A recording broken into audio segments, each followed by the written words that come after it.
यानंतर बातमी आहे पवारांच्या राष्ट्रवादीचे नेते प्राजक्त तनपुरे यांची। प्राजक्त तनपुरे यांचा भाजपमध्ये प्रवेश करणार असल्याचं जवळपास निश्चित झालेलं आहे। 30 मे रोजी ते भाजपमध्ये प्रवेश करणार असून तनपुरेंना अहिल्यानगरमधून उमेदवारी दिली जाणार असल्याची माहिती विश्वसनीय सूत्रांकडून मिळते। राहुरी पोटनिवडणुकीवेळी अक्षय कर्डिले यांच्या उमेदवारीवेळी तनपुरे यांनी माघार घेतली होती। बघूया या संदर्भातला एक सविस्तर रिपोर्ट।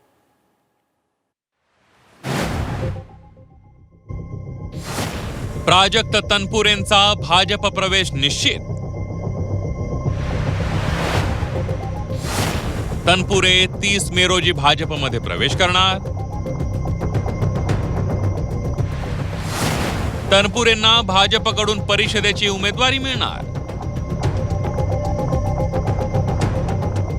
पवारांच्या राष्ट्रवादीचे माजी आमदार प्राजक्त तनपुरे यांच्या भाजप प्रवेशाचा मुहूर्त अखेर ठरल्याची माहिती आहे। 30 मे रोजी प्राजक्त तनपुरे राष्ट्रवादीला रामराम ठोकून भाजप प्रवेश करणार असल्याची माहिती सूत्रांनी दिली आहे। राहुरी विधानसभा पोटनिवडणुकीतून तनपुरे यांनी माघार घेतल्यानंतर ते भाजपात प्रवेश करणार अशी चर्चा सुरू झाली होती।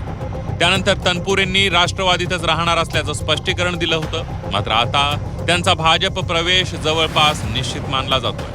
अजूनपर्यंत आमच्याकडे तशा प्रकारची कुठली माहिती नाही। मी स्वतः त्यांच्याशी बोलेल। मला वाटतं की मागच्या विधानसभेच्या पोटनिवडणुकीला त्यांच्याकडे काही लोक भेटायला गेले होते याची कल्पना आम्हाला आहे, परंतु त्यांनी तटस्थ भूमिका घेतलेली आहे। आज तुमच्या माध्यमातून जर अशी बातमी कळत असेल, मी स्वतः त्यांच्याशी चर्चा करेल आणि मी चर्चा केल्यानंतर या बाबतीमध्ये या ठिकाणी वक्तव्य करेल। भाजपकडून अहिल्यानगर विधान परिषदेची उमेदवारी प्राजक्त तनपुरे यांनाच मिळणार असल्याची चर्चा आहे। राहुरी पोटनिवडणुकीवेळी भाजप नेत्यांनी तनपुरे यांची भेट घेतली होती। दरम्यान त्याच वेळी त्यांच्या भाजप प्रवेशावर चर्चा झाल्याची माहिती आहे। प्राजक्त तनपुरे यांच्या भाजप प्रवेशाच्या चर्चांवरून संजय शिरसाट यांनी देखील सूचक विधान केलं। अनेक लोक येणार आहेत, पक्षामध्ये अनेक लोकांचा प्रवेश होणार आहे, भाजपमध्ये जाणार आहेत, काही शिवसेनेत येणार आहेत आणि हा पक्ष प्रवेशाचा नियमित ज्याला म्हणतो रुटीन आता सुरू झालेलं आहे।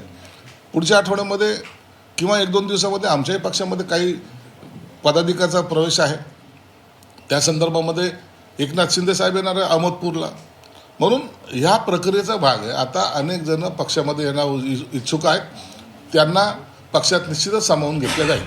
प्राजक्त तनपुरे यांनी राहुरीची पोटनिवडणूक लढवली नव्हती, त्याच वेळी ते भाजपात जाणार हे सिद्ध झालं होतं अशी प्रतिक्रिया मंत्री हसन मुश्रीफ यांनी दिली आहे। प्राजक्त तनपुरे भाजप प्रवेश करतील अशा नाही, ते विधानसभेला त्यांनी लढवलं नाही, त्याच वेळा ते सिद्ध झालेलं होतं। प्राजक्त तनपुरे यांनी भाजपात प्रवेश केल्यास पवारांच्या राष्ट्रवादीसाठी हा मोठा धक्का असेल।